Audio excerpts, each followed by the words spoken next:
Bonjour à tous, c'est Alice Modelot, je suis apnéiste et aujourd'hui je vais vous parler des secrets du tournage du clip de Beyoncé. Alors c'est parti.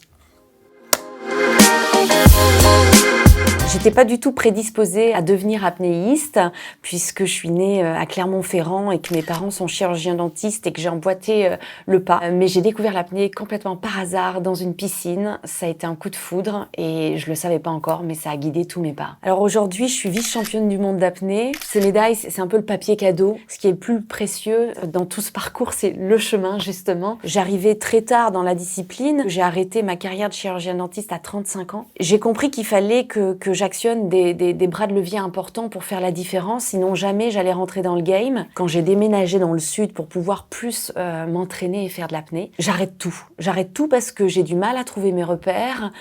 Au bout de 6 mois, je fais plus d'apnée, j'arrive plus à mettre le pied dans l'eau parce que quand on se sent pas bien, la mer c'est un miroir, elle nous empêche de plonger. Et donc pendant 4 ans, j'arrête la compétition, j'arrête l'apnée, je vois la mer tous les jours et je peux plus mettre un pied dedans. C'est une longue traversée du désert et à ce moment-là, l'apnée me revient sous forme de projet artistique. Et donc, c'est comme ça que je réalise une pub d'abord pour Cosmiti, la marque de thé, où j'incarne une princesse russe. Quand les réalisateurs londoniens cherchent une femme pour tourner aux côtés de Guillaume Néry dans le clip de Beyoncé, ils m'appellent. Je suis en train de soigner mes patients au cabinet et ils me disent est-ce que ça vous dit qu'on vous emmène en Polynésie pour tourner un clip? Au début, on ne sait pas que c'est pour Beyoncé parce qu'elle n'est pas au programme. C'est pour un chanteur, donc elle est en duo avec Benjamin Haro. Au départ, on sait que c'est pour lui et le musicien Naughty Boy. Et c'est parce que Naughty Boy est très proche de Beyoncé, c'est une amie. Il lui montre ce projet un peu fou. Elle tombe amoureuse des images. Les réalisateurs reviennent vers nous et nous disent « Bon, il y a un petit changement de programme.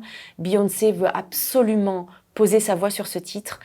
Elle veut absolument garder ces images et donc la sortie va se faire un peu plus tard. Le fait de faire ce clip entre Français avec Guillaume Néry, Julie Gauthier et des caméramans que je connaissais aussi, ça a été la force en fait. J'ai l'impression que le fait qu'on se connaisse très bien, ça a permis une alchimie.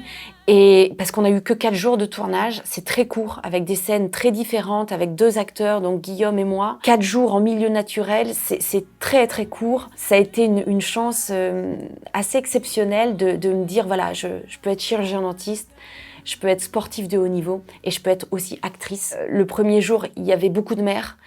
J'ai le mal de mer. Et là, j'ai compris que ça allait être compliqué. Et quand on m'a mis la tête à l'envers et que je devais courir dans du courant, etc., là, j'ai compris que j'ai senti une pression énorme parce que je savais qu'on n'avait que 4 jours.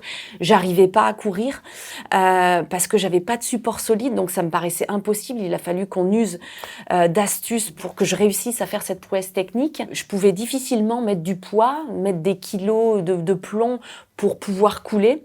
Et donc, la seule manière pour pouvoir couler, c'était d'expirer mon air. J'avais déjà envie de respirer avant de partir. Et pour me faire courir, très rapidement, on se rend compte que dans le courant, en fait, ça me déstabilise. Je chavire à droite, à gauche. Et puis, il faut imaginer que l'eau immerge mes sinus, va jusque dans l'oreille. C'est hyper douloureux. Je me rends pas compte, je ressens même pas si mes jambes sortent de l'eau. Et bien sûr, les réalisateurs veulent que je frôle la surface pour faire des bulles, ils veulent que je cours réellement, ils veulent que j'avance. Et là, je leur dis, attendez, là, on va se calmer. Rendez-vous bien compte que sans support solide, je ne peux pas avancer. Et là, on a l'idée de me ligoter les 2 chevilles avec du fil de pêche pour justement qu'un apnéiste de sécurité me donne un petit peu de résistance. Et ça donne vraiment l'illusion que je cours et vraiment j'avance. Donc les sensations ont été assez dingues aussi pour moi. Et finalement, une fois qu'on a trouvé la solution, j'ai fait 2 prises et c'était dans la poche. Alors je compte sur vous pour me mettre en relation avec Beyoncé parce que non, je n'ai pas eu de contact avec elle et j'aimerais bien lui dire un petit mot. Ou en tout cas, j'aimerais bien qu'on plonge ensemble, pourquoi pas. J'ai envie de vous dire que plonger à 100 mètres, c'est plus facile que de tourner pour Beyoncé. Mais bien sûr que à refaire, je refais tout pareil. Pour les JO 2024, le président du département des Alpes-Maritimes m'a choisi pour être relayeuse de la flamme et la particularité, c'est que je vais l'immerger sous l'eau dans la rade de Villefranche, qui est le berceau des apnéistes. La flamme, elle avait déjà été immergée pour les Jeux de Sochi et à Sydney aussi, mais par des plongeurs bouteilles. Là, c'est vraiment en apnée, donc on va établir un possible record du monde. Pourquoi c'est aussi important pour notre fédération et pour nous d'intégrer l'apnée au JO? On a fort à penser que l'apnée pourrait permettre aux gens d'avoir un nouveau regard sur l'environnement, sur la nature, sur les bienfaits qu'elle peut nous apporter, et donc qu'il est important de la protéger parce qu'elle nous fait du bien, parce qu'elle nous apprend tellement de choses. Il faut rappeler qu'il y a 5 ans, j'étais chirurgien dentiste et là je me trouve intégrée avec les meilleurs sportifs de la France pour relayer cette flamme. C'est un peu comme le clip de Beyoncé, jamais j'aurais pu imaginer ça. C'est un vrai cadeau.